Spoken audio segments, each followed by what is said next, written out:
Let's have a look at today's top trending topics online. The latest on Storm Babet. All residents being told to evacuate the town of Brecon in Angus in Scotland. A red weather warning.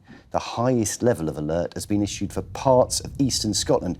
This is no joke, is it, Lowry? Well, you know, I kind of thought, red weather warning. We seem to have loads of those, don't we? Apparently, this is a red rain weather warning, and we haven't had one of those since 2020. So yes, it is quite serious. Imagine if you lived in Brecon, you'd think it was What's a red serious. rain? Well, a red warning for rain. We had red warnings for heat recently. OK. This is a red warning for rain.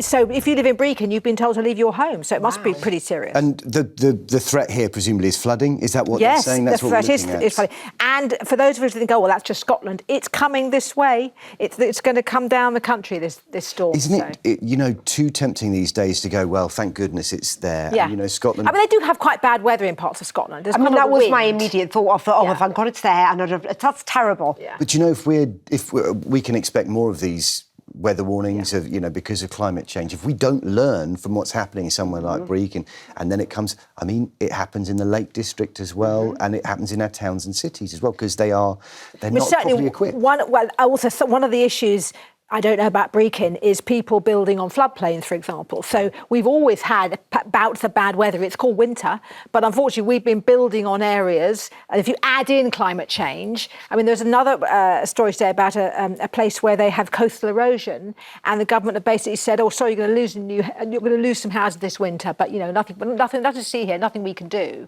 So I think there are some communities who do feel they are being affected worse than everybody else, and they're not getting enough help. A few sandbags isn't really enough, is it? No. One significant factor, I made a film a few years ago about this, is people needing to park their cars on their front gardens. So it gets concreted, and that used to be a nice spongy bit of earth. It's soaked up the water and allowed it to leave over time, but that can make a big difference in towns and cities. OK, we're talking about the state pension. Yes, right. So state pension set for bumper above inflation increase. So the state pension will increase by 8.5% in April 2024, and it's been at today's inflation figures. You know what? Dogs and then old people. We do a lot for old people. Listen. We are tax havens. Yes, there's a lot of wealthy pensioners. They take up the NHS as well. Why are they getting so much money when they've got money? Hold on, that's a string of massive assumptions right there. There's a lot of wealthy pensioners with private pensions. There's a lot and yet they're going. There's a lot more pensioners who have got so much money already. And the rest of the country suffers. The rest of the young people suffer. Rinda, you're talking about people with final salary pensions. As we go on, those are becoming rarer and rarer. Yeah. And if people in their older years cannot rely on what they receive from the government, keeping track with inflation. They have paid in. It's not a savings account. It's not a savings account. This country can't afford it. How can young people today, they've got student loans, they've got their mortgages, they've got this loan, they've got that loan, and on top of it, we're paying for an NHS that actually a lot of it's taken up by elderly people. I'm not saying that's wrong. I'm not saying how dare they. I'm saying how can, as a country, we afford this?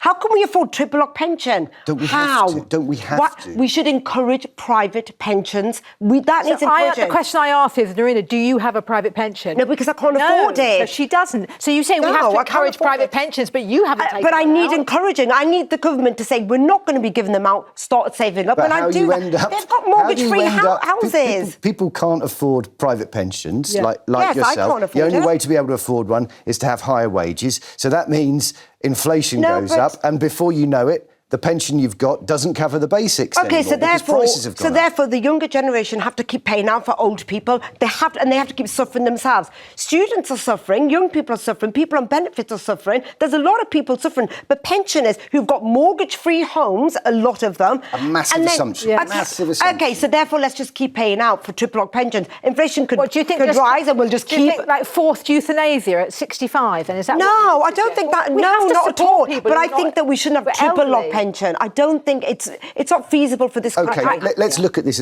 Go on, Laura. I think you're right in the sense that we do have to have a conversation about generational unfairness. Absolutely we do. Right. But we don't just say, well, these old people, they're all rich, they don't need the money. Because I'm not actually, saying all, I said a vast majority. Well, I don't think that's supported by evidence either, the vast majority. You know, I think pensions are quite low, and if you're on a state pension, it is hard to live on that. I mean, you can't top it up with a part-time job if you're like 92, can you? But then how can we, as taxpayers and young people, the younger generation, keep paying? We're going to move on to a couple of really quite wealthy old people. This is the most important story of the day. Pop icon Cher has said she will leave the country, that's the US, by the way, if Donald Trump is re-elected as President of the United States. She's going to get out. I want her here. She can come here. We'll have Cher here. She's got the triple lock. Life's looking great for her. I think if she said, I will go out without one of my wigs on if he gets in, that would have been shocking. Oh, my God, don't do it. Don't do it, Cher. No, she knows that. Don't do it, Cher. We love her. Yes. But really, will she actually leave? No, they do. They always say this. These celebrities always say, if they get voted in, I'm leaving the country, and they never leave. And, of course, all the Trump supporters go, good riddance. That's off you go. We don't care at all. Yeah. Well, we care, but I care about Cher. We love Cher. You can come to the UK, Cher. You can use the spare room. Now, moving on, though, we want your calls on whether it's wrong for celebrities to promote gambling.